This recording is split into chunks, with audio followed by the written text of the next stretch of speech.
Hello friends, this is Gayatri. Welcome to Gayatri guides. तर आज आपण बघणार आहोत भारतीय संस्कृतीची वैशिष्ट्य, विविधता आणि एकता. S1 चा आपला फर्स्ट चॅप्टर आहे. त्यातला फर्स्ट पॉइंट आहे जो आहे भारतीय संस्कृतीची वैशिष्ट्य.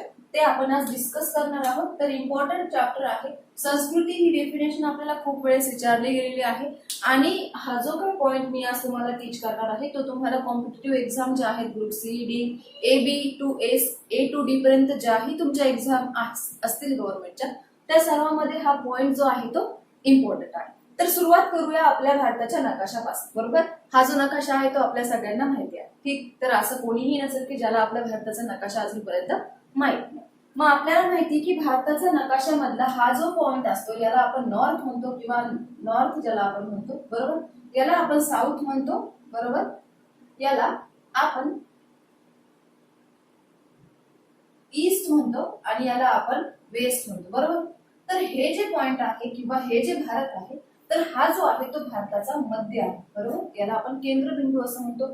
तर बाकीचे जे राज्य आहे, ठीक आहे, मग तुम्ही म्हणताय नॉर्थला तुमचा जम्मू काश्मीर आहे, साऊथला तुमचा तेलंगणा आहे, ईस्टला तुमचे त्रिपुरा आहे, मणिपूर एटसेट्रा आणि वेस्टला तुमचा महाराष्ट्र. मग बाकीच्या राष्ट्रांचं काय, तर बाकीचे जे राष्ट्र आहे ते असे असतात. बरोबर, म्हणजे इथे आला तुमचा पटना आलं, इकडे राजस्थान, इकडे केरला, गोवा, इकडे आंध्र प्रदेश. हे जे राज्य असतात किंवा हे जे राष्ट्र असतात, बरोबर, हे जे राष्ट्र आहेत त्यांना आपण नॉर्थ ईस्ट म्हणतो. इकडे त्यांना आपण साऊथ ईस्ट म्हणतो, इकडे साऊथ वेस्ट आणि नॉर्थ वेस्ट. अशा प्रकारे आपला जो इंडियाचा मॅप आहे तो सगळ्यांना माहित आहे.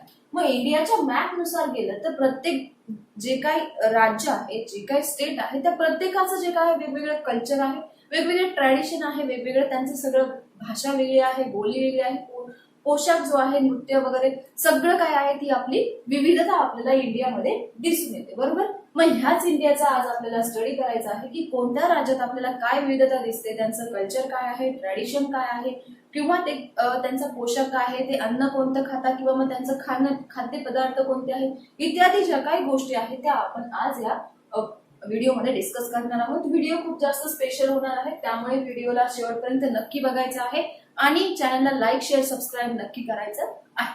तर सुरुवात करूया इंट्रोडक्शन पासून. ठीक, मग संस्कृती म्हणजे नेमकं काय. बरोबर, तर संस्कृती जी आहे ती आजच्या ज्या लाईफमध्ये किंवा मग आपल्या डे टू डे लाईफमध्ये आपण तिचं वर्णन वेगवेगळ्या क्षेत्रात किंवा व्यवहारात करत असतो. बरोबर, फॉर एक्झाम्पल दोन माणसं आहे किंवा दोन विद्यार्थी आहेत, मग दोघांमध्ये आपण दोघांचं कम्पेअर करतो किंवा दोघांशी जेव्हा आपण प्रत्यक्ष बोलतो तेव्हा आपल्याला काहीतरी जे पॉइंट्स असतात, गुणदोष जे असतात ते समजतात. म्हणजे काय की फॉर एक्झाम्पल एक मुलगा जो आहे तो खूप जास्त सुसंस्कृत आहे आणि एक जो आहे तो कमी सुसंस्कृत आहे. म्हणजे नेमकं काय की सुसंस्कृत आणि कमी सुसंस्कृत म्हणजे नेमकं काय की जेव्हा एखादा विद्यार्थी समोरच्याचं रिस्पेक्ट करतो, समोरच्याला मदत करतो, तेव्हा तो काय असतो, सुसंस्कृत असतो. ज्याला बोलण्याचं मॅनर असतं, वागण्याचं मॅनर जे असतं ते असतं. आणि एखाद्याला फॉर एक्झाम्पल एखाद्याला मदत करायला नाही आवडत किंवा मग व्यवस्थित बोलत नाही, अनादर करतो, मोठ्यांची रिस्पेक्ट करत नाही, तर त्यांना आपण काय म्हणतो, असंस्कृत म्हणतो किंवा असंस्कृत आहे तो. फॉर एक्झाम्पल खूप जास्त जवळचं एक्झाम्पल आहे, जर तुम्हाला तुमच्या घरामध्ये मोठा भाऊ बहीण असेल किंवा कोणीही असेल ना, ठीक, तर एक मुलगा आहे तर त्याला लग्न करायचं आहे किंवा लग्न त्याच्यासाठी त्याच्या घरचे जे आहे ते लग्नासाठी फोर्स करताय. बरोबर, तुमच्या आमच्या सगळ्यांच्या एकदम क्लोज एक्झाम्पल आहे ते. मग ठीक, मग तेव्हा लग्नासाठी त्याला फोर्स करता म्हणजे त्याला नेमकी बायको किंवा मग घरच्यांना जी बायको आणणार असेल मुलगी ती कशी असायला हवी, ते म्हणतात की मला माझी बायको कशी असायला हवी, सुसंस्कृत पाहिजे. मग सुसंस्कृत म्हणजे नेमकं काय की सुसंस्कृत म्हणजे जिनी बाकीच्यांचा जे काही आलेले गेलेले लोक असतील त्यांचा रिस्पेक्ट करायला हवा, त्यांना हेल्प करायला पाहिजे, त्यांच्याशी व्यवस्थित बोलायला पाहिजे, त्यांची काळजी घ्यायला पाहिजे.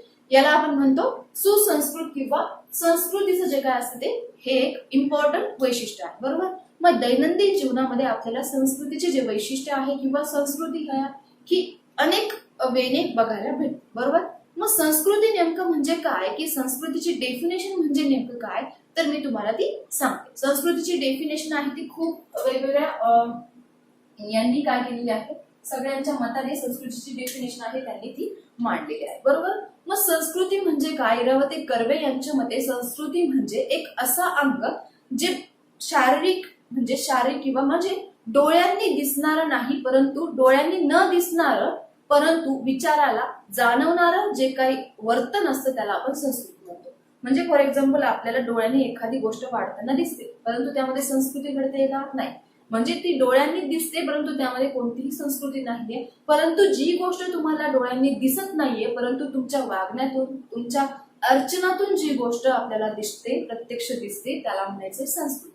ठीक. तर दुसरी एक डेफिनेशन आहे ती अशी आहे की जी एखादी सद्यस्थिती असेल किंवा माणूस जो आहे त्याचा एखादा जर काही व्यक्तिशः किंवा समाजशः जो असतो, म्हणजे माणूस जेव्हा व्यक्तिशः म्हणजे पर्सनली डेव्हलप व्हायचं कार्य करतो किंवा पर्सनली जेव्हा तो डेव्हलप होतो किंवा समाजाचं बघून, फॉर एक्झाम्पल तुमची दोन मैत्रिणी आहेत तर एक थोडीशी सुसंस्कृत आहे आणि एक खूप जास्त फॅशनेबल आहे, तर तुम्ही कोणाचा आचार विचार करशाल? ठीक आहे, तुमचं एज जे असेल त्या एज मध्ये फॅक्टर आहे, तो एज फॅक्टर आहे की तुम्ही कोणत्या मुलीचं तुम्ही अनुकरण करा. बरोबर. मग ज्या वेळेस तुमचं एज स्टेज मध्ये असेल त्या स्टेजमध्ये तुम्ही त्या विद्यार्थिनीचं फॉलो करशाल. बरोबर. परंतु तुम्ही दोनच मित्र आहे तर तुमचा जो काही मित्र आहे तो खूप जास्त संस्कृत आहे, मग तो जसा वागतो तसं तुम्ही वागायचा ट्राय करता. म्हणजे काय, तुम्ही जेव्हा व्यक्तिशः किंवा समाजशः जेव्हा एखादी जी काही कृती आहे ती जीवन प्रणाली जी आहे, जीवन जागृती जी आहे ती स्वतःमध्ये काय करतात, डेव्हलप करण्याचा प्रयत्न करतात, स्वतःमध्ये रुजवण्याचा प्रयत्न करतात, त्याला म्हणायचं आहे संस्कृती. ठीक. तर त्याच्या तीन बाजू मांडलेल्या आहेत. तर तीन बाजू कोणत्या कोणत्या आहेत तर त्या आपण बघूया. पहिली बाजू आहे माणसामधली संस्कृती. माणसामधली संस्कृती. बरोबर. माणसामधला जो काही परस्पर संबंध असतो त्याला म्हणायचं माणसामधली संस्कृती. म्हणजे नेमकं काय की माणसामधली संस्कृती म्हणजे काय, माणसाने माणसाशी माणसासारखे वागावे. आपल्याला खूप जास्त परिचित आहे हे जे वाक्य आहे किंवा याला आपण सुविचार म्हणू किंवा काय म्हणायचं ते म्हणू, परंतु आपल्या सगळ्यांना हे वाक्य माहिती आहे की माणसाने माणसाशी माणसासारखे किंवा माणसासम वागावे. म्हणजे नेमकं कसं वागावं, समोरचा जसा बिहेव करतोय त्याच्यापेक्षा आपण अधिक चांगलं वागण्याचा प्रयत्न करायचा. समोरचा तुम्हाला अनादराने बोलतोय किंवा रागावून बोलतोय किंवा कसंही बोलतोय तर तुम्ही त्याच्याशी कसं बोललं पाहिजे, व्यवस्थित बोललं पाहिजे. जे काही संस्कार आहे, जे तुमच्या पूर्वजांचे संस्कार आहे, जे तुम्हाला लाभलेले आहेत त्या संस्कारांचा तुम्ही अनादर करायचा नाही. म्हणजे माणसाने माणसांसाठी प्रेमाने वागणं, त्यांच्यामधला जो काही परस्पर संबंध आहे तो कसा असायला हवा, सुसंस्कृत असायला हवा, व्यवस्थित असायला हवा. दुसरं आहे माणूस आणि निसर्गातलं किंवा माणूस आणि निसर्ग किंवा पर्यावरण आपण म्हणूया, माणूस आणि निसर्गातलं वातावरण किंवा निसर्गाचा परस्पर संबंध. मग माणूस आणि निसर्गाचा परस्पर संबंध म्हणजे नेमकं काय की सपोज दोन व्यक्ती आहेत, मग दोन व्यक्तींना एखाद्याला सरपण पाहिजे आहे किंवा लाकूड तोडायचं आहे किंवा झाड तोडायचं आहे.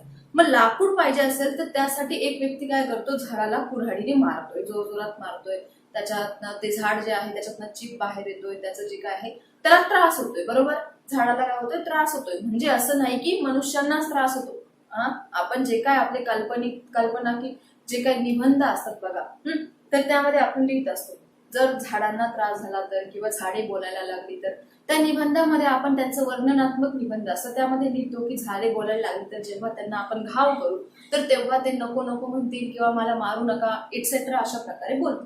मग सपोज दोन पर्सन आहे तर एकाने काय सांगितले की नाही, आपण लाकूड जे आहे आधीचे जे ठिकाणी किंवा मग आधीचे जे झाडं तोडलेले असतील त्या झाडांची लाकडं आपण युज करूया. परंतु एक माणूस जो आहे तर तो काय करतोय की त्या झाडांना घाव घालतोय, तो ट्राय करतोय की निसर्ग तोडायचा किंवा झाड तोडण्याचं. मग माणसातील जो काही माणूस आणि निसर्गाचं जे नातं आहे ते परस्पर अवलंबी असायला हवं. म्हणजे माणूस आणि निसर्ग जे आहे ते एकमेकांनी त्यांचं नातं जे आहे ते जपायला हवं. मग एक जण झाड लावतो तर दुसऱ्यानेही लावायला पाहिजे, ना की एक जण झाड लावतो आणि तो दुसरा त्याचं काय करतोय, रोप जे आहे ते उपटून घेतो. अशी कोणतीही क्रिया यामध्ये नसली पाहिजे. नंतरचा आहे माणूस, निसर्ग आणि मानव. तिसरा पॉइंट जो आहे, तिसरा घटक जो आहे तो आहे माणूस किंवा मानव, निसर्ग आणि माणसामध्ये संबंध. बरोबर. मग माणूस आणि निसर्गामध्ये काय बघितलं आपण की माणसांनी झाडं लावायला पाहिजे, त्यांना संवर्धन करायला पाहिजे, पर्यावरणाचं संरक्षण करायला पाहिजे.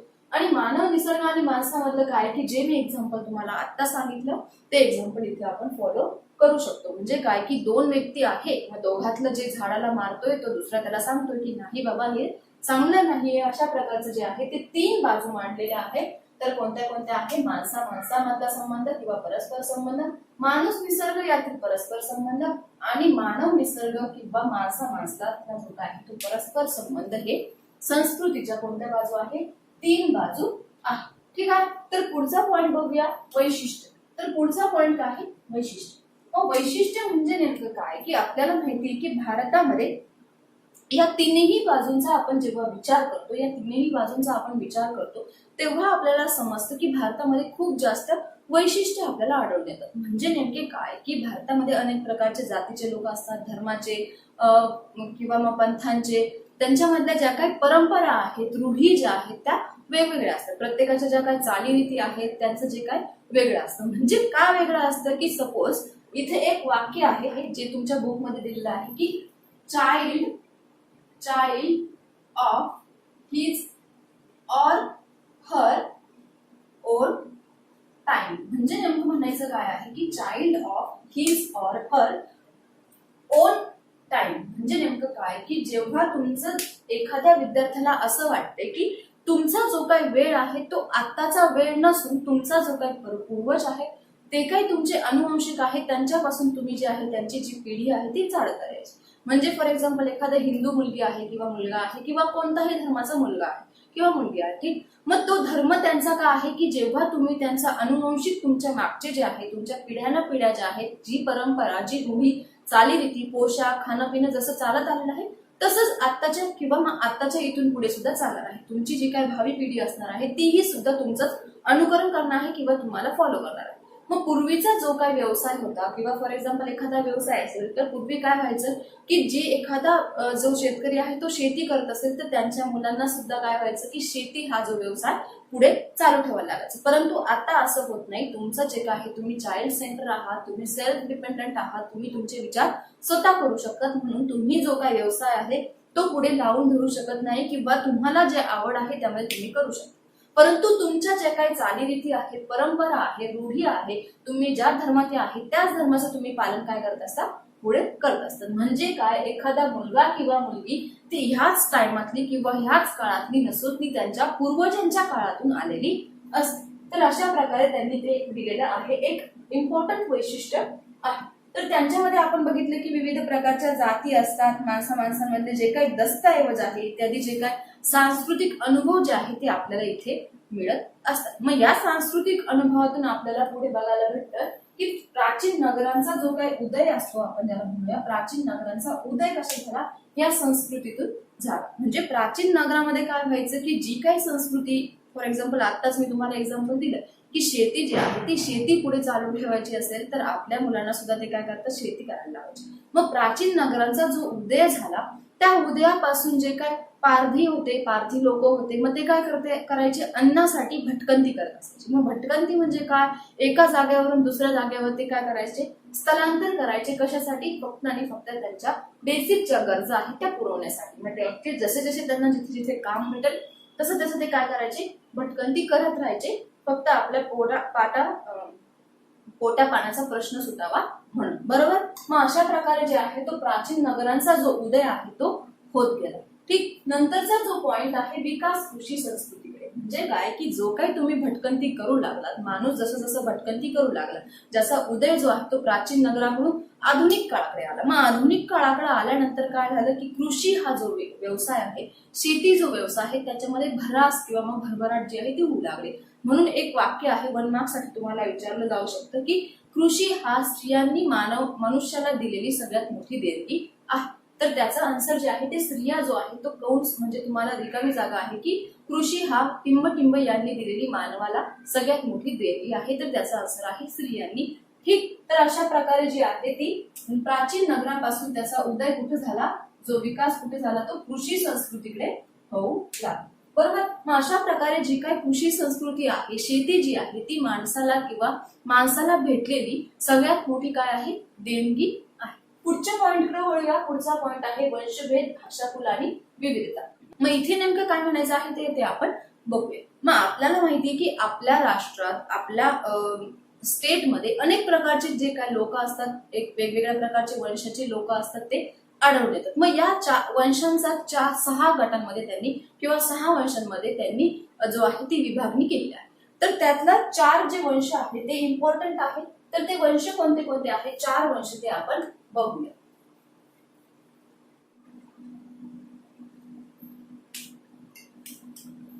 मग भारत काय झाला की वेगवेगळ्या वंशांचा देश आहे, वेगवेगळ्या जातींचा देश आहे, तर त्यांनी 6 मेन वंश जे आहेत त्यांच्यामध्ये त्यांची विभागणी केली. परंतु हे जे 4 वंश आहे, ऑस्ट्रिक, चिनी तिबेट, द्राविड व इंडो युरोपियन, हे जे 4 वंश जे आहेत ते खूप जास्त इम्पॉर्टंट आहे. बरोबर. मग या वंशानुसार काय झाले की त्यांची जी काही मेन भाषाकुले जी आहे ती काय झाली, पसरत गेली, किंवा त्या भाषाकुलामध्ये विविध प्रकारचे भेद जे आहे किंवा विविधता जी आहे ती आपल्याला, साम्य भेद जे आहे ते आपल्याला दिसू लागले. म्हणजे ज्या काय भाषाकुल जे आहे ते आपल्याला दिसू लागले. मग या भाषाकुलांनी काय झालं की देवाणघेवाण जी आहे किंवा मग एखादी गोष्ट जी आहे तिची आयात निर्यात करणं जे आहे ते इझी होऊ लागलं. मग म्हणजे काय की सपोज तुम्हाला तमिळ भाषा येते किंवा तुम्हाला इंग्लिशही येते, इंग्लिश खूप जास्त काफी आहे तुमच्या कोणत्याही भाषेला आयात निर्यात किंवा देवाणघेवाण करण्यासाठी. मग तुम्हाला इंग्लिश येते तेव्हा तुम्ही काय करणार, तुमचा जो काय माल आहे, तुमचे जे काय प्रोडक्ट्स आहे ते तुम्ही दुसऱ्या स्टेटमध्ये, दुसऱ्या कंट्रीमध्ये काय करू शकतात, आयात निर्यात करू शकतात, व्यवस्थितपणे विकू शकतात किंवा खरेदी करू शकतात. किंवा जेव्हा तुम्हाला भाषाकुल जी आहे ती सोपी जाईल, किंवा जेव्हा तुम्हाला विविध प्रकारच्या भाषांचा काय आहे अनुभव राहील, किंवा जो काय आहे विविध प्रकारच्या भाषा तुम्हाला बोलता येतील, तेव्हा तुमचा जो काय आहे देवाणघेवाणाचा जो काय आहे व्यवसाय तो जो आहे सुरळीतपणे पार पाडला. मग त्यानंतरचा पॉइंट आहे तो म्हणजे विविधता आणि एकता. मग विविधता आणि एकता म्हणजे काय की हजारो वर्षांपासून जी काही आपली देवाणघेवाणचं जे काही काम झालं त्या देवाणघेवाणीमध्ये खूप जास्त विविधता आणि एकता आढळून आले. मग विविध प्रकारचे लोक आपल्या कंट्रीमध्ये राहतात, विविध प्रकारच्या चालीरीती आहेत, त्यांचे अनेक धर्मांचे, वेगवेगळ्या धर्माचे आहेत. तर या सगळ्यांमध्ये काय झालं की कधीही जो काही वंशभेद आहे तो आपल्याला दिसून आला नाही. त्यामुळे इथे एक वाक्य त्यांनी म्हटलेलं आहे की तडजोड किंवा समन्वय जे आहे ते भारताला काय आहे, एक दिलेली देणगी आहे, किंवा तडजोड किंवा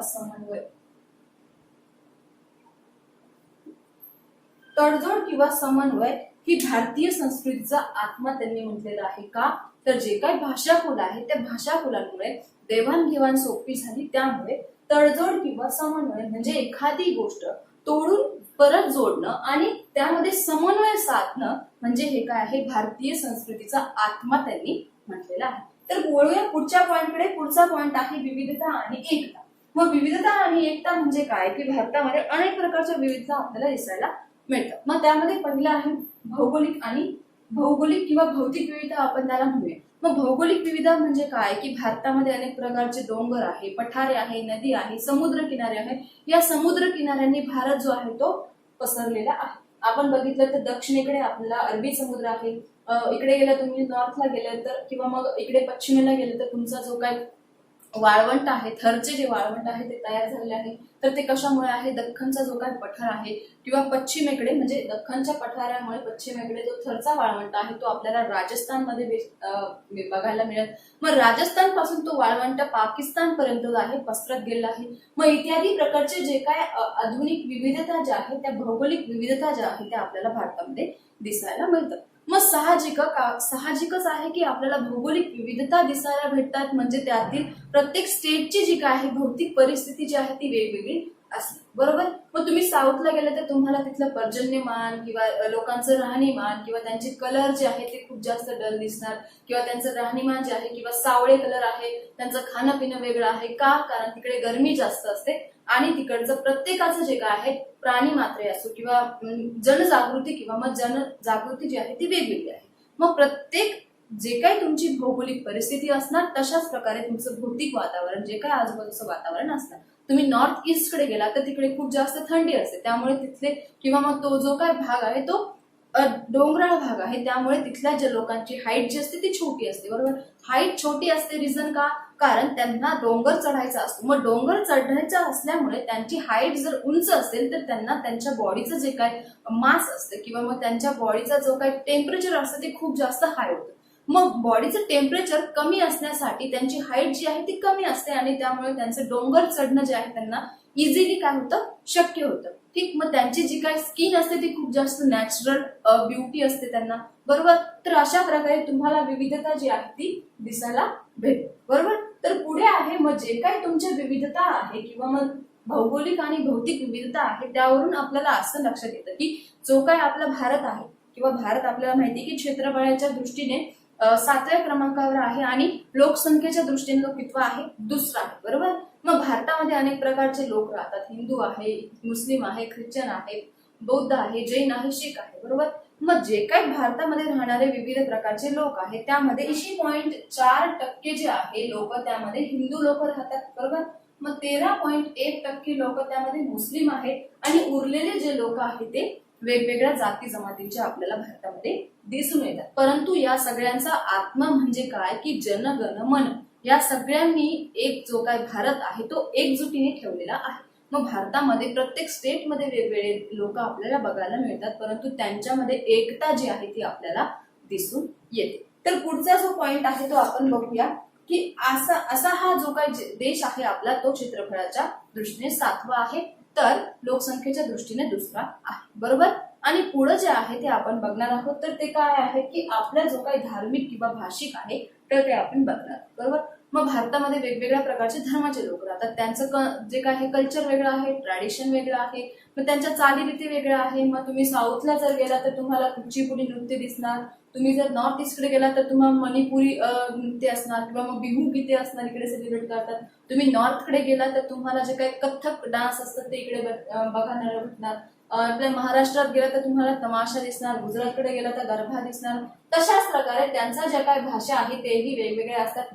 महाराष्ट्रात गेला तर मराठी दिसणार, इकडे साऊथकडे गेला तर तुम्हाला तमिळ, तेलुगू, इकडे गेला केरळला गेला तर मल्याळम दिसणार, वरच्या साईडला गेला तर तुम्हाला उर्दू दिसणार, इत्यादी प्रकारच्या भाषा ज्या आहेत त्या आपल्याला दिसून येतात. म्हणजे काय की जे काही भाषिक विविधता आहे ती आपल्याला दिसून येते. मग त्यांचं खाणंपिणं आहे, खाणंपिणं गेलं तर तुम्हाला माहिती आहे साऊथला आपल्याला माहिती की इडली सांबर खूप जास्त छान बनते, इडली सांबर भेटतात. महाराष्ट्रातली फेमस आहे पुरणपोळी, आता तर पुरणपोळीची जागा मिसळ पावने घेतलेली आहे, बरोबर.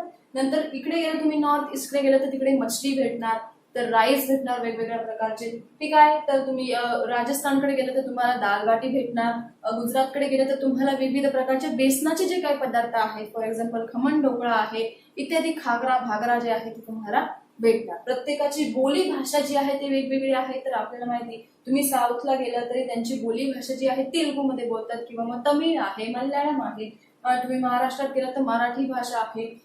नॉर्थ ईस्टला गेलं तर त्यांची उर्दू भाषा आहे किंवा मग त्यांच्यामध्ये महाराष्ट्रामध्ये आपण राम राम बोलतो, गुजरातला गेलं तो केमछो बोलणार, इकडे नॉर्थ ईस्टला गेलं तो भालोबाशी बोलणार, इत्यादी प्रकारच्या ज्यांच्या भाषा आहेत त्यामध्ये आपल्याला विविधताची आढळून येत असते. मग भारतामध्ये जवळपास 179 ज्या भाषा आहेत त्या बोलल्या जातात, त्यामध्ये 544 बोली भाषा बोलल्या जातात आणि जवळपास 20 भाषांना जी आहे ती मान्यता राज्यघटनेमध्ये मिळालेली आहे. किती आहे 179 ज्या आहेत त्या भाषा बोलल्या जातात, बरोबर.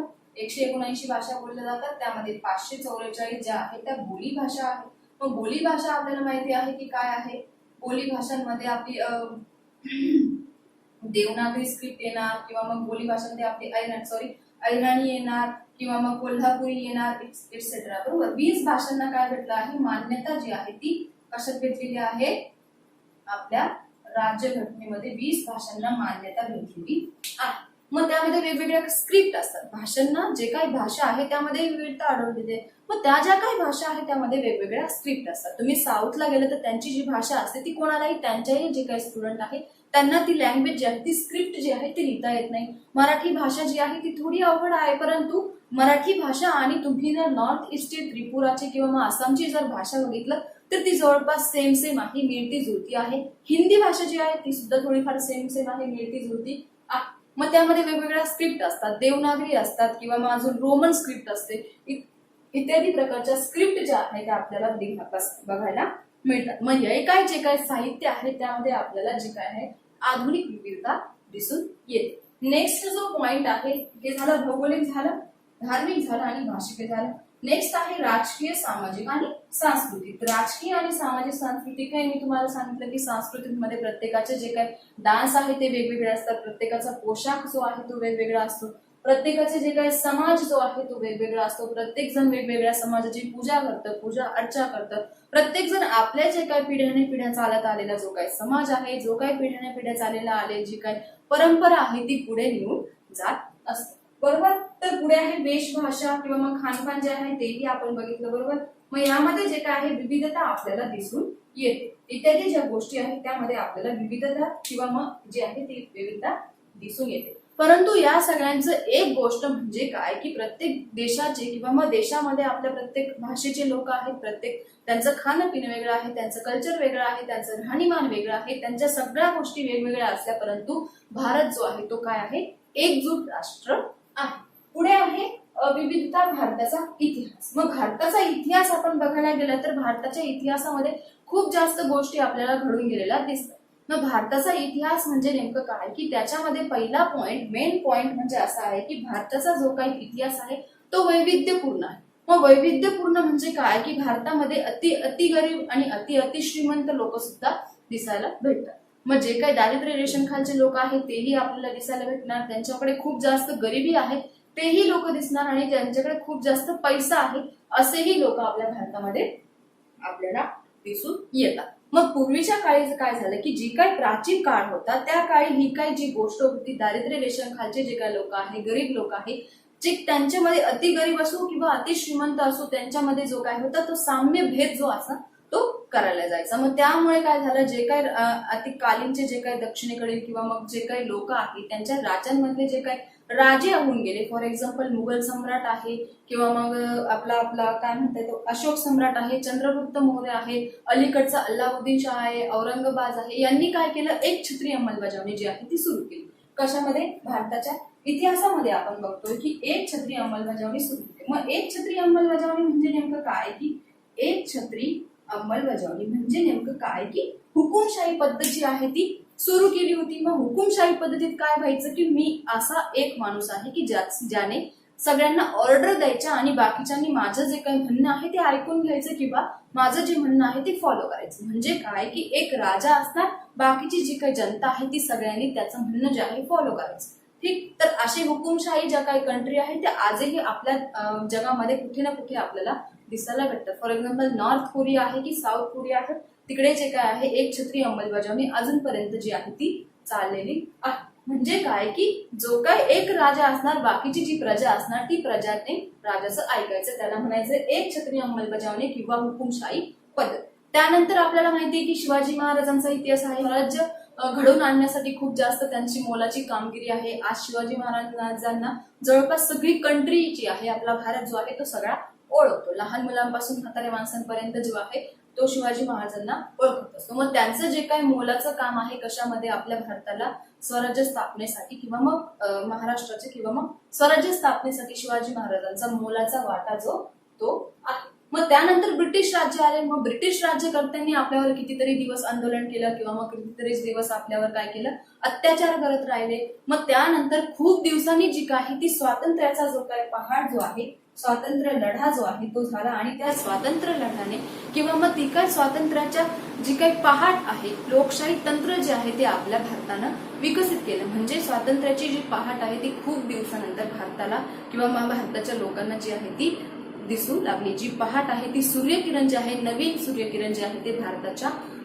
कशामध्ये आपल्याला दिसू लागलं, स्वातंत्र्याची जी पहाट आहे त्यामध्ये दिसू लागलं. मग त्यामधून काय झालंय की जे काय मूल्य आहे, आपले गाभूत घटक आहे त्यामध्ये स्वातंत्र्य, समता, एकात्मता, बंधुता, राष्ट्रीय एकात्मता, वक्तशीरपणा, नीटनेटकेपणा, स्त्री पुरुष समानता इत्यादी ज्या काही गोष्टी आहेत त्या गोष्टींना कशामध्ये, भारतीय राज्यघटनेमध्ये काय केलं, जे काय आहे स्थापन करण्यात आलं आणि त्यांचं जे काय मूल्य आहे ते भारतीय राज्यघटनेमध्ये जपण्यात आलं. तर अशा प्रकारे एवढ्या सगळ्या कठोर परिश्रमानंतर जे काय आहे भारतीय राज्यघटना किंवा मग जगातील सर्वात मोठे भारत हे काय झालं, लोकशाही प्रधान जे आहे ते राष्ट्र बनलं, बरोबर.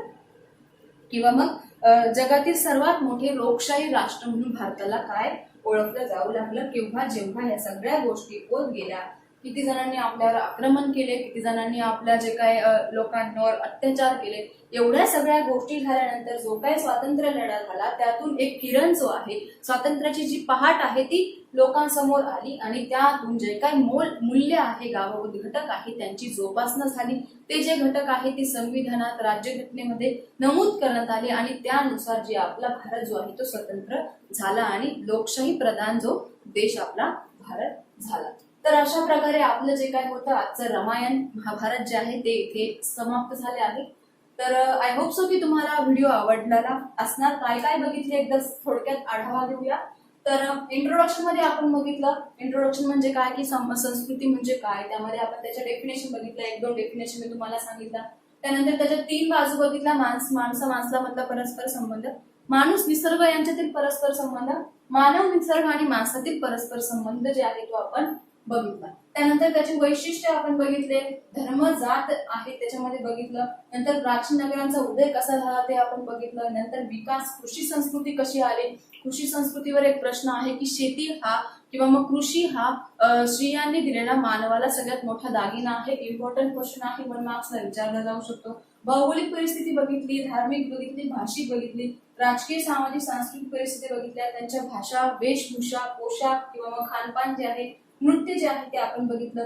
विविधता म्हणजे काय ते आपण बघितलं. भारताचा जो काय इतिहास आहे तो कशा प्रकारे एकछत्री अंमलबजावणीपासून तर हुकुमशाहीपासून लोकशाहीपर्यंत कशा प्रकारे जोपासला गेला ते आपण बघितलं. आणि नंतर झालं की आपली राज्यघटना किंवा संविधानामध्ये आपले जे काही मूल्य आहे, गाभूत घटक आहे, त्यांना मान्यता मिळाली आणि माणसाला जो काही स्वातंत्र्य जो आहे तो भेटला. आणि त्या स्वातंत्र्यामुळे माणूस जो आहे तो एका देशातून किंवा मग आपल्या वेगवेगळ्या कंट्रीमध्ये किंवा मग वेगवेगळ्या स्टेटमध्ये इकडून तिकडे फिरू शकतो, राहू शकतो, किंवा मग त्यांचं जे काही नोकरी करू शकतो, किंवा मग स्वातंत्र्याने किंवा मग हक्काने जो हक्क आहे तो त्यांना मिळाला. त्या हक्काने ते कुठेही फिरू शकतात, राहू शकतात, बोलू शकतात. ठीक आहे. तर अशा प्रकारे जे आहे ते संस्कृतीचे वैशिष्ट्य, विविधता आणि एकता जी आहे ती आपण बघितली. आय होप सो व्हिडिओ आवडला असणार. जर काही डाऊट असतील तर कमेंटमध्ये कळवा.